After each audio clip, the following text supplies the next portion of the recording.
Tonight we're talking about the significance of art in the Black community, and we have some brothers on the panel who I'm gonna let introduce themselves that are very significant in the space and have been for a good while.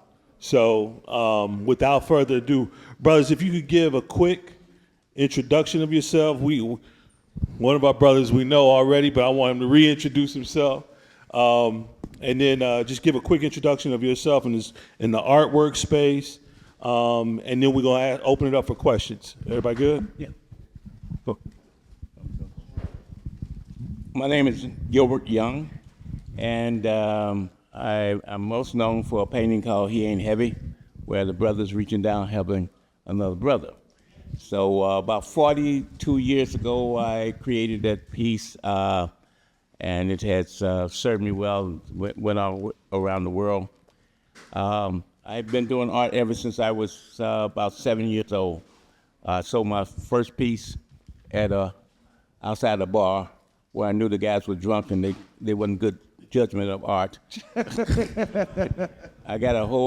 I got $3, but as my age, he beat me at 88, what did you say, 88? 87, my God. I want to get like you. I'm 83, so I want to hang out with him. But because of the community, because of the support, I'm trying to make it a little briefer, and because of a wonderful teacher, my first black teacher I ever had was an art teacher, and she took an interest in me, walked me home, told my mother and my grandmother, get me into a art program that was free on a Saturday. And that started my career, and I've been doing it ever since. I became the curator in the conservatoire for the University of Cincinnati, traveled all over the world with my art. Thank you. Where you from originally? Cincinnati, born in Cincinnati, Ohio. Nice. Hey brothers, how you doing? Good. My name is Titus Kafar. I'm a painter, sculptor, and filmmaker, K-A-P-H-A-R. I see somebody writing right now. So, what's that? Titus, T-I-T-U-S, Kafar, K-A-P-H-A-R. I'm a painter, and I found art kind of accidentally. I was, this is a safe space. I was trying to get a date with a woman, and she said, "You're not really thinking about your future." And I went down and registered for an art class at the junior college, came back, said, "I'm thinking about my future now. We should go out." Y'all laughing, but she went out with me. And that was my entry into the art world. I didn't even really know what I was doing, but I took an art history class and realized that even though I had failed in high school, my GPA was .65, decimal point first, 6.5. I failed at everything that I was doing. But when I got into that art history class, I realized my visual intelligence was never asked of me. In no class that I ever had anybody asked me to use that part of my brain to access information. Once I figured out that's the way I learned, that made everything open up for me. I ended up graduating from Yale University, and now I'm out here making films. So I'm happy to be here. Thank you so much. Where you from originally? I'm from Michigan originally. Yeah. Where about? Kalamazoo, Michigan. Yeah. Kalamazoo. Yeah. All right. Great.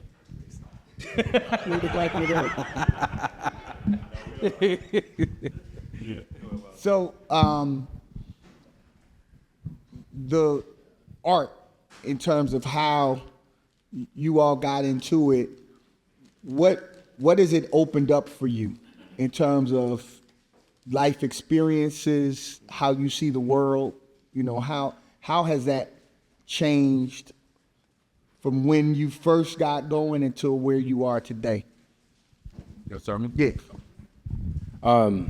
So I tell people all the time, the beginning of your practice is just learning the craft, right? So I can teach you how to draw. That does not make you a great artist. It's something else in there that gets you to that next step. So at the beginning of it, for me, it was really just trying to figure out my craft and understand how I wanted to say the things I wanted to say. Right now, I feel most equipped to actually use my art as a cathartic process to understand who I am as a man in the world. So I say that in relationship to the film that I just made. So, you know, again, this is a safe place. My father was addicted to drugs for most of my life. He is still on his journey. I believe that he will recover. So when we were growing up in Michigan, I was growing up in late 80s, early 90s. That was the beginning of the crack epidemic. So my father and I, we struggled. We had a lot of conflict because I saw him doing stuff that I know he taught me not to do. I saw him in places and contexts doing stuff that I knew wasn't right. And so I had to extricate myself from that situation. And only now through my art have I been able to understand a little bit more about why my father was in this situation. You know, as a young person, you just mad, right? Like I'm not understanding like the bigger context of how those drugs got into our neighborhood. I'm not understanding that. I'm also not understanding the suffering that my own father went through from his father. I'm not understanding that. So now I'm using my artistic process as a kind of cathartic space to deal with that kind of stuff. And that's the reason I made the film, which is called Exhibiting Forgiveness. And it's really just about that, about how a grown man comes to forgive his own father for the sake of his own children.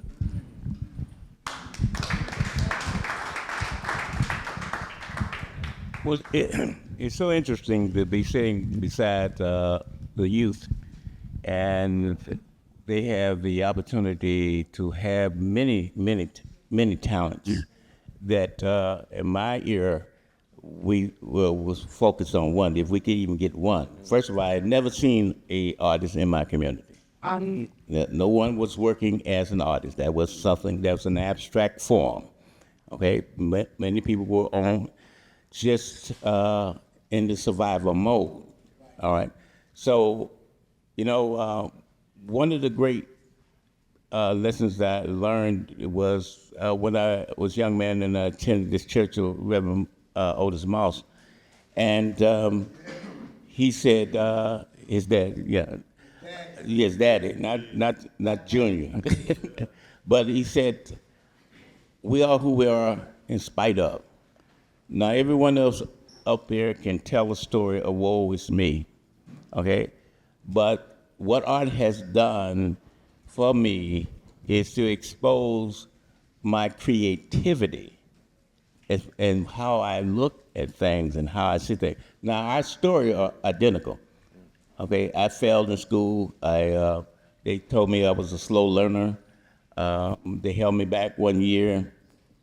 They sent me to vocational school, right, where you learn a craft or a trade to get a job. Well, what they did was they sent me to heaven. Yeah. Because now I'm working with my hand and my visualization, like this gentleman said, I still can't spell a thing today, okay, because I'm dyslexic, all right? So I can spell it 1 minute and forgot what I spelled the next time. So, but what art is and how powerful art is. And let me share something with you now. I don't think many people have thought of this. Art is so powerful and artists are so powerful. We have created your God. Wow, It came from our palette. that's right. Jesus Christ, y'all just saw him. The white boy didn't mess y'all up. Okay? He's right there in front of you. They indoctrinated you with it. Okay? And we struggle so hard to find our own identity. That's why one day it came upon the time when I was about 18 years old and I was dueling. And as he knows, when you're dueling, it's kind of subconscious. You're not consciously thinking of what you're doing. And I was drawing this white woman. And I asked myself, why the hell am I drawing this white woman when I'm black? And so that changed, I pivot my whole thinking and start drawing black folks constantly and developing my craft. Most people talk about their achievement and most people talk about struggle. I don't see life as a struggle. Life is what it is. And when you say struggle, that's when struggle to me is something that you're doing something that you don't want to do. Now that's struggle. That makes your life miserable and long. But my life has been short, and I'm mad because I don't have 2 or 3 of them to finish the artwork that I do every day of my life. I should.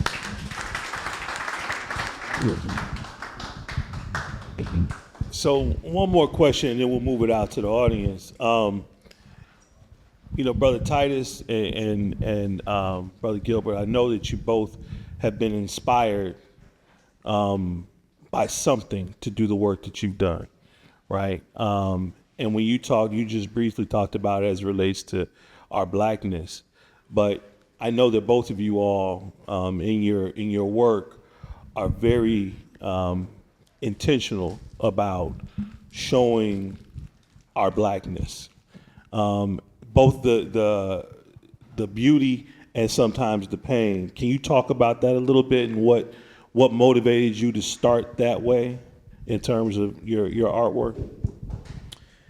So as I said, I was taking these art history classes, and this was as at a junior college. I did, for the first time in my career, I did well. I got a B in that class, and it blew my mind. Like, I didn't know that I could actually do that. So I keep using visual tools to help me learn. And then I end up on the dean's list and so on and so forth. My counselor says to me, "You're doing really good. You could actually transfer over to the state school, and it's free." I was like, "You said the right words." So I transferred over to the state school, and when I got to the state school, I was like, you know what, I'm gonna take another art history class.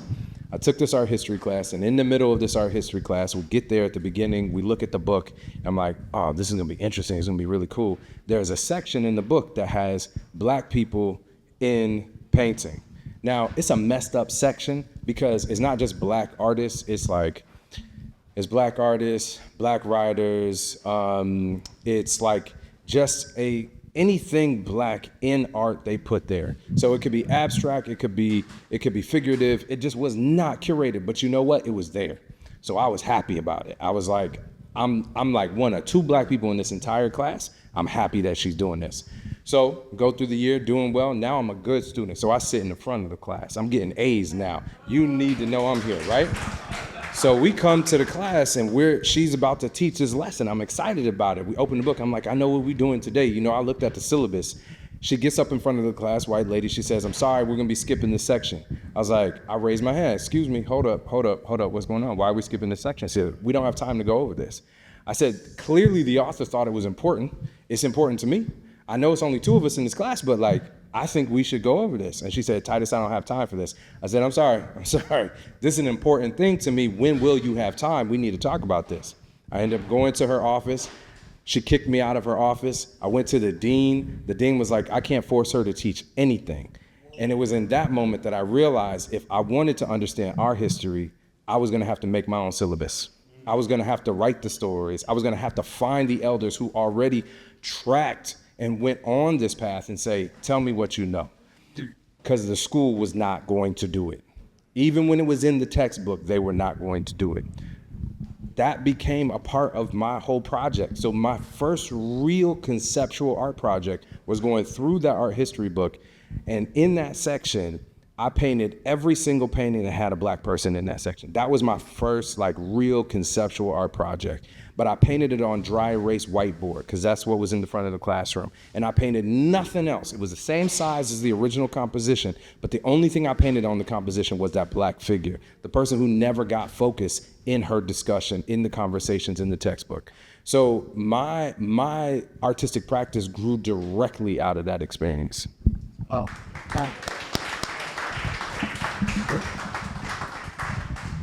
What year was it? So I graduated, my undergrad, that would have been 1998, 99. and then after that, After that, I went to Yale, yeah. So I got an MFA, yeah. okay. All right. That's amazing. Well, MFA is a master's in fine arts. It's like a terminal degree for artists. So basically, once you get an MFA, you can be a professor. So it's like you know, a JD for lawyers. You know, I get to teach. You know, so is that equivalent in that space? That I was just gonna say, ironically, that same school called me back and gave me an honorary doctorate a couple of years ago. So As that work. Yeah, that's amazing. As he was talking, I tried to reflect back to an inspiration that changed my direction. Similar to what you were speaking of, I won a full scholarship at Cincinnati Art Academy, the same one that the teacher told me to go and apply for. And I won that scholarship, and it was only 3 of us at that time. It seemed like these universities keep them numbers low, don't they? Three. So you got 40 years of generation, and then we talk about two and three, and the same story. Well, what happened was art history. I saw this moving black and white charcoal illustration of a black girl studying. And it was so moving, it almost brought me to tears. And I said, damn, these white people throw their butts off. And my colleague said, hey, man, that's a black guy. And I said, who is it? Charles White. It was Charles White. I'm like, damn, Charles White. I'm gonna be Charles White. I'm gonna draw. I'm gonna draw like Charles White. I'm gonna be better than Charles White. Okay, and years later, I had the opportunity to show with Charles White, but never met him personally.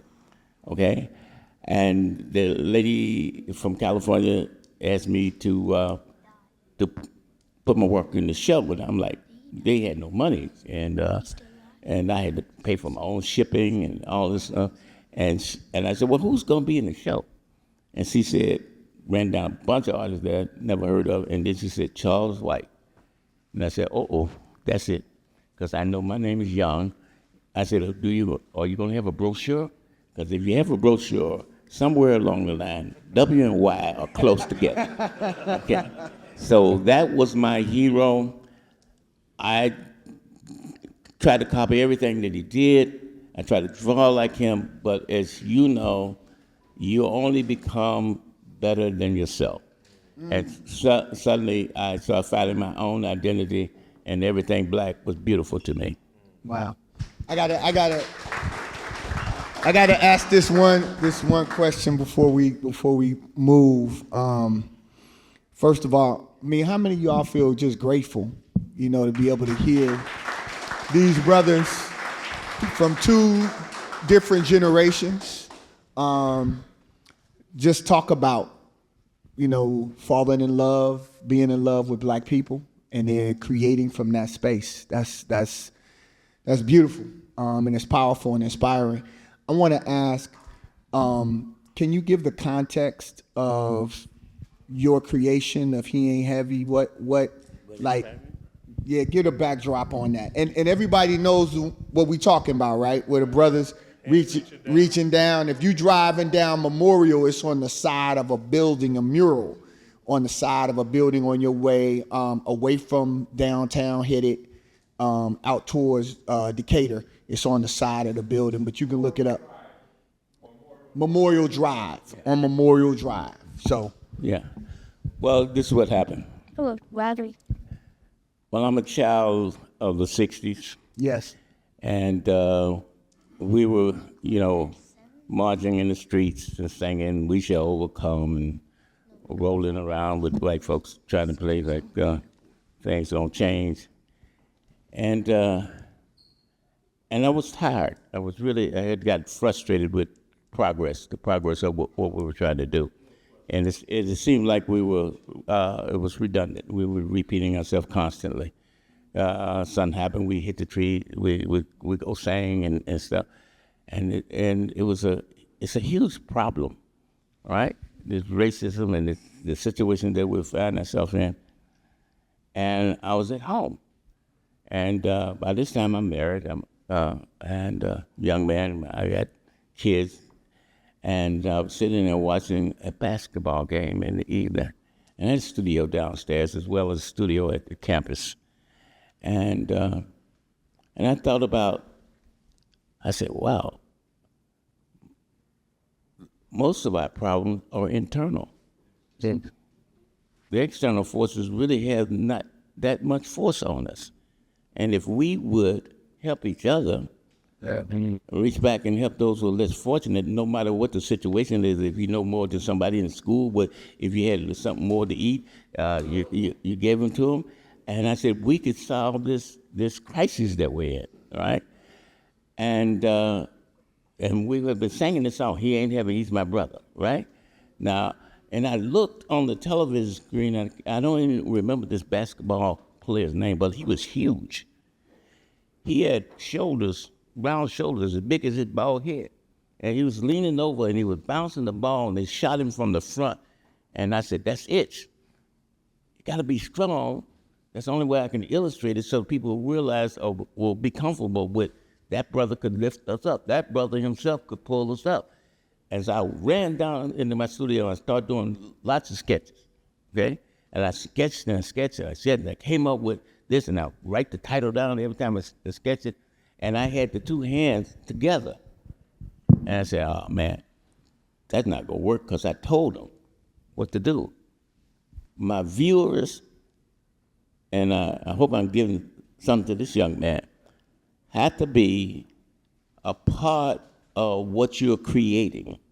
They have to get involved. So I separated the hands like the Michelangelo God, and then I put one hand like this, and these were my own hands. I sit there and drew my own daggone hand, right? And then I drew the muscles and because I'm not built like that guy. and I did this piece of artwork, and it was He Ain't Heavy. And the next thing I know, one of a famous baseball player came to the house, and he said, hey, I want to buy something. And I thought I got him. I said, I just bought a car, cost me $3,000 and some change. And he said, how much you want for that piece? I said, $3,000, right? And I said, well, let me make some prints of it. It was black and white, y'all. It was not color. Wow. All of y'all know it is color, but it's black and white. The original is black and white. And I didn't know what I had, and nobody knows what they're going to have. Okay? If you tell me that I'm a genius, then something's wrong with you. Okay? Because all we do is get inspiration and pray. Come on now. That it speaks to you, okay? And it doesn't have to speak to anybody but you. I do artwork for you, okay, to appreciate. And I'm scared every time I show it because I don't know if you're going to reject it or will you like it. Our faith as artists, as people who create, are in your hands. Now, you can lie to us and say it's good. Or you can critique it and say, what if? All right? And that makes us grow.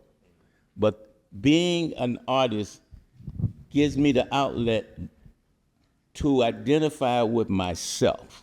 He ain't ever changed my life more than it's changed yours. Because every day I have to live up to its image. Right? And so when I can't go out here and not be a part of you. When Jay said, come over here, and this is what these guys were doing, we were getting together and it was expressing themselves, and we need camaraderie, we need friendship, we need love. Yeah. Well, I would have to say to each one of you, you are all artists.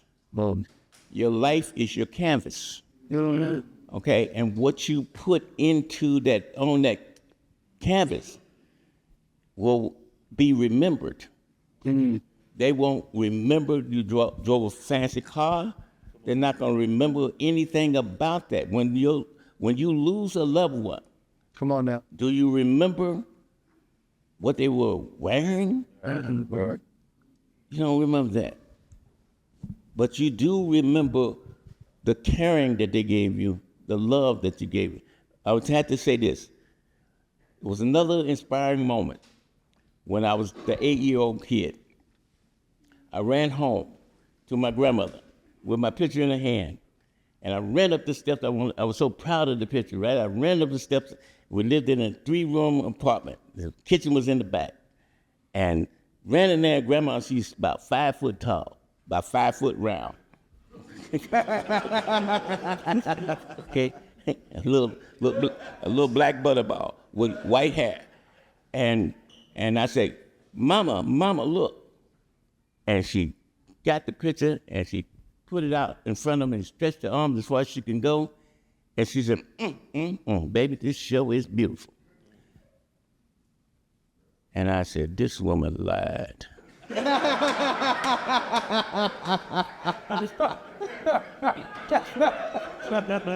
That same woman that drove me to church every other decade done told me the biggest ass lie that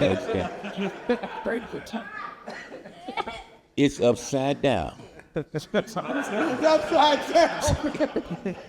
And she said, it is. And I said, yeah, it's upside down. And you know, little ghetto kids, they kind of rough around the edges. And so she turned it sideways, she turned it upside down, right side up, then she turned it back upside down. And she handed it back to me like, and she said, let me tell you something, young man. She said, if you did it and Grandma saw it, it's beautiful to me.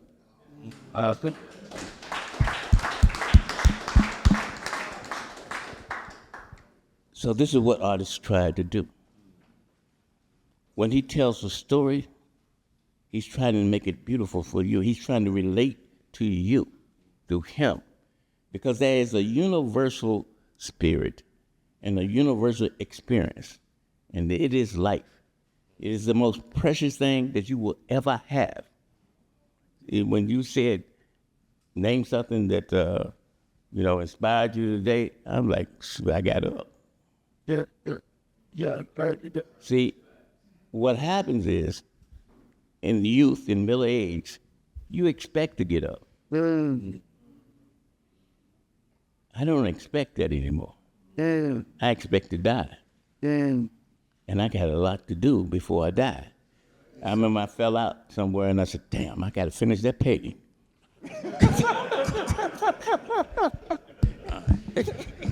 And one of the things I really like as being a musician is that I can see like people who look like me, who can inspire me, like John Coltrane or Miles Davis, something like that. So I heard that, I think you said Charles White, but are there any other like melanated artists that have influenced you? White story, because that was an artist who wasn't in that particular chapter. My friend, I'm a musician too. My friend and I were in a band together, and we went to his grandmother's house every lunch, and she would sit me down. She was a sculptor, and she'd be like, "What they teaching you at that school?"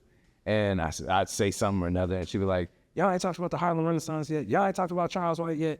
And so she busted out this book, and she's like, "You need to know these people. These are the people you need to know." So there's a long list of people, but I want to make sure that I say her name, Diana Pompelli Bates, because without her, I wouldn't have got that education. I wouldn't have known those other.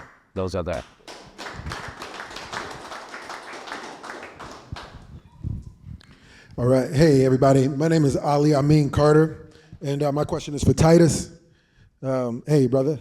All right. Well, I looked at your art, man, and it's amazing. And the story that you told puts a lot of context when I looked at the art, because he literally took those same white paintings and took the white people out of it and put us in it and distorted their image and made our image clear, So that was amazing, man. And I can't wait to get home and look at more of your art.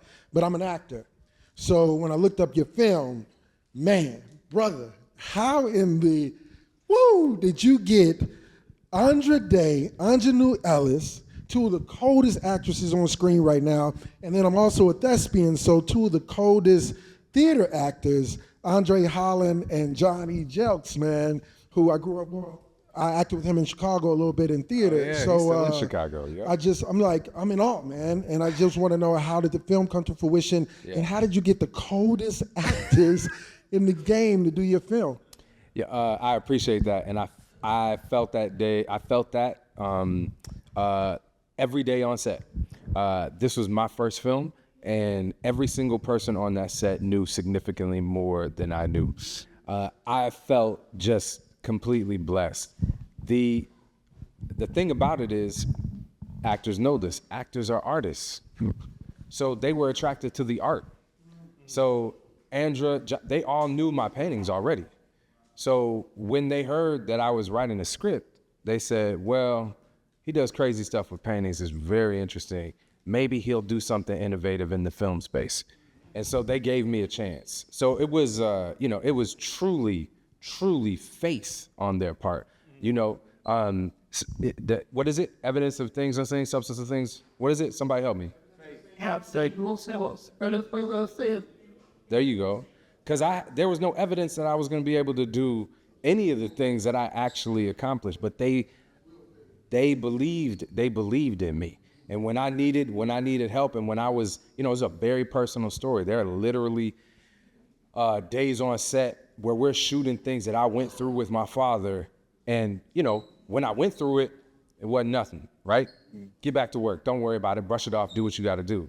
But when I watched somebody else go through it, when I watched Andre Holland, who is a beast, that dude, like, it's not just acting, he conjures, like, he brings it forth.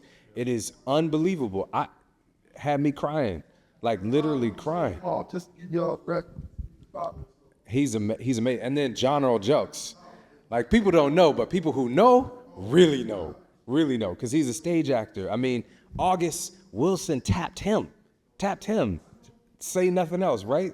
So I was really blessed by people who had faith in me, and there was no evidence of it. They saw the work and said, maybe this guy can do something.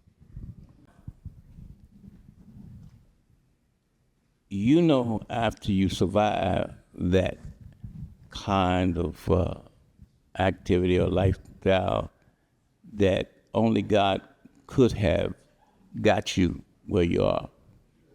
The thing about it is, I don't care to live there anymore, in that room where my stepfather tried to place us, and move way beyond that. So if you are, I don't think it's one moment that when you find yourself. Every day you will have to find yourself anyway, because you will have challenges that will take you off course. Sometimes they're small, sometimes they're large, sometimes it's you, right? So I don't think it's one moment if you're a believer, because you're supposed to be walking through faith, all right? And that's what makes you survive. Now, we don't know what the outcome is going to be. Tragedy happens every day in everyone's life, because it's life. I had the worst thing ever happen to me, and that was not that incident. It was when my son OD'd, all right? And I thought I was a strong dude, because I had overcome a whole lot of stuff. But when I heard what happened, I dropped to the ground. Everything collapsed, because I had been through all kinds of stuff before. But that's, my purpose. And he was as talented as I am, maybe more. And he could write music, he could play the piano, he did all kinds of things like this, multi-talented individuals that grow up around you. But for some reason, his weakness was those drugs, and that killed him. So you have to live your life as you believe of a higher being. I don't go around preaching to people. Yeah, got to go to church. I ain't been to church in years. Okay. Nobody could tell me about the God that I serve. Okay, and no other person could tell me how close I am.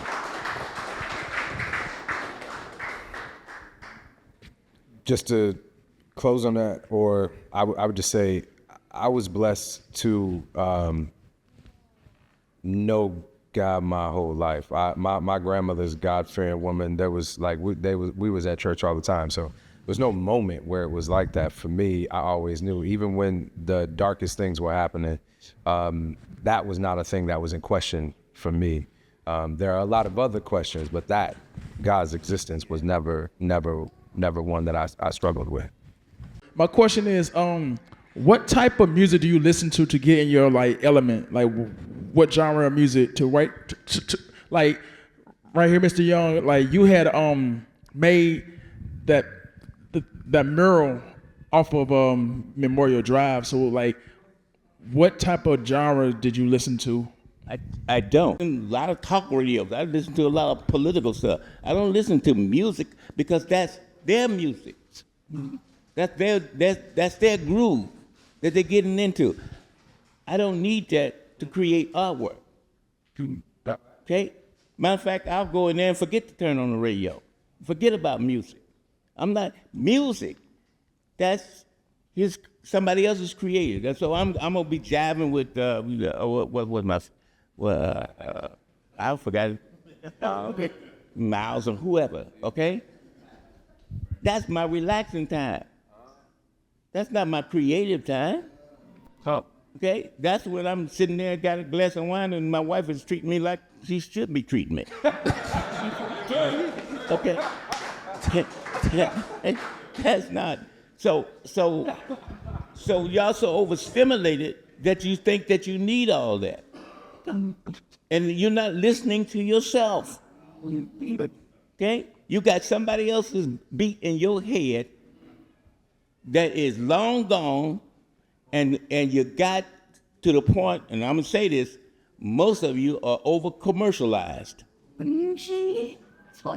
That's all you do is think about products, goods, what I can get. Not who I am, what I can give, but what I can get. I want you to understand that it's no magic anything that make us create, but the spirit of creativity that comes and goes. You got it. Start using it. And you don't have to be creating visual art. You can be creating a happy home, a happy situation. The guy said, well, I'm tired of her. She'll say the same old thing. Well, ask a new question. That's how you keep a relationship alive. Just ask a new damn question, okay? All right. I am a link in this chain, I am a link in this chain, and it won't break here. and it won't break here. I am a link in this chain, I am a link in this chain, and it won't break here. and it won't break here. We are links in this chain, We are links in this chain, and we won't break here. and we won't break here. Ashe. I should.